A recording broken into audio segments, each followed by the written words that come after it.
Hi, this is Kerry Artek with Wicked Stocks, bringing you the daily Triple Q report for Monday, December 27th, 2021. Before I jump into the charts, just want to once again encourage you to please click like each and every time you watch the Triple Q report. It does help me out a great deal with regard to Wicked Stocks YouTube web presence. Believe it or not, from what I read, the algorithms do favor those who get liked more, and I like to be liked. Everybody likes to be liked, right? Also, please click subscribe. Subscribing to the Wicked Stocks YouTube channel will provide you notification each and every time new content has been uploaded to the Wicked Stocks YouTube channel. Every day we put out the daily Triple Q report, the daily SPY report. They both go out by around 6 p.m. Central Standard Time, Chicago, each and every trading day for the next trading day. The only exception is Monday's reports go out usually about midday on Sunday. And you'll also be notified of other stuff that we put out. We put out a weekly DIA, the Dow Jones ETF, a weekly IWM, the Russell 2000 ETF that goes out every week. And also one free stock pick a week will come out, along with a whole host of other periodic analytical videos that we put out on a pretty regular basis. So let's jump into the chart for Monday, December 27th. This is sort of a big picture. All of these are daily charts, by the way, daily bar charts. We've approached the 398.77 channel top, and it can contain buying on a weekly basis. So through this week and from here, this market can grow overbought and fall back into the low 370s over the next couple of weeks. I say couple of weeks and not over the next full week of trade, because I expect the heightened volatility that we've had over the last week, week and a half to restrain itself and contract. And so I don't think we're going to get down to 371 and a quarter by the end of this week. Famous last words, right? The only thing that I think that would actually induce that would be some unexpected bearish development. But aside from that, left on its own, I think this market will contract, volatility contract, and if we are to fall back into the low 370s, I think it'll take every bit of a couple of weeks. So 398.77, able to contain this week's highs. That level is mostly horizontal, but dropping on a gradual basis, and below which the 371 and a quarter longer-term channel bottom in reach over the next couple of weeks. Now on the way down today, 389.23, that short-term intermediate channel top, able to contain daily selling pressures. And we might actually get a 1 to 2 day bounce off of that back up to 398.77. This would be in accordance with a more restrained volatility. But if we do close today below 389.23, I think this upper 370s to low 380s then becomes a realistic 2 to 3 day downside objective.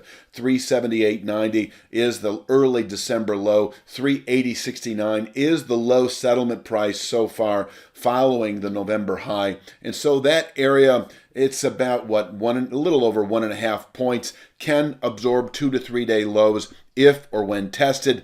And that is the area that, if settled below, would then indicate that 371 and a quarter formation within another several trading days. Let's take a look at the support and resistance for the day. You can see 378.77 above the market, able to contain weekly highs. Continued settlements below, I tell you, allow that 371 and a quarter longer term channel bottom over the next 1 to 2 weeks. I think 2 weeks is more like it. On the way down today, I already showed you the 389.23 intermediate channel structure can contain session weakness. Now, inside of that, each of those minor points has been carefully chosen, well suited for aggressive day traders.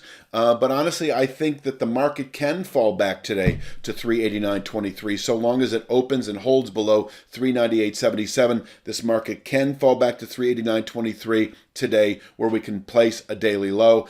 If we break 389.23, 385.47 is attainable intraday, while closing, as I say, below 389.23 does signal that 378.90 area within 2 to 3 days or so, where we could bottom out really through the balance of the week. Now let's talk upside. If we push or open today above 398.77, there is the possibility we'll continue up to 405.72. Under most volatility constraints, It would require really a settlement today above 398.77 to yield 405.72 within a couple of days, and that may be what pans out. I just want you to know that if we do get strength and sort of a gap higher opening, which has happened here over the last week or two. So if we do open above 398.77, we can quite easily test 405.72 today, where I would expect a daily high. Now, just so you know, obviously, and you're well aware of this, technical analysis is fairly subjective. And so you go by historic experience and other things. And so there is the chance, and I don't like to hedge, I like to give you clear-cut signals. And so I say that closing above 398.77 should yield the low 420s within 2 to 3 weeks. But I also know that there is a chance we could top out for the week at 405.72 and fall back from there. So that information is kind of irrelevant for day traders, but for those of you who position yourself, swing traders, and certainly 2 to 3 week position traders who are buying and selling puts, so forth and so on, and positioning yourself for the 2 to 3 week time horizon, the way I see it is you can play the short side at 398.77, however that is defined for you, whether that's buying puts or whatever the case may be, in anticipation of the low 370s over the next couple of weeks. And then inversely, closing above 398.77, I think you'd want to liquidate that short position if you're a 2 to 3 week time horizon trader and go long somehow, some way, whether that's buying the underlying or buying calls, whatever the case may be, in anticipation of the low 420s within 2 to 3 weeks. But of course, I'll let you decide how you'll deal with 405.72. You may lighten up at 405.72 for the better part of a day, or maybe a day or two, and then climb back in, if you will, scale back into your full long position if we close above 405.72. That is just one possibility. You may await entirely a settlement above 405.72 before playing the long side into the 420s. But I'm just going to stick with closing above 398.77. I see the low 420s as a likely objective. So I will do a bit of a role reversal here with the SPY.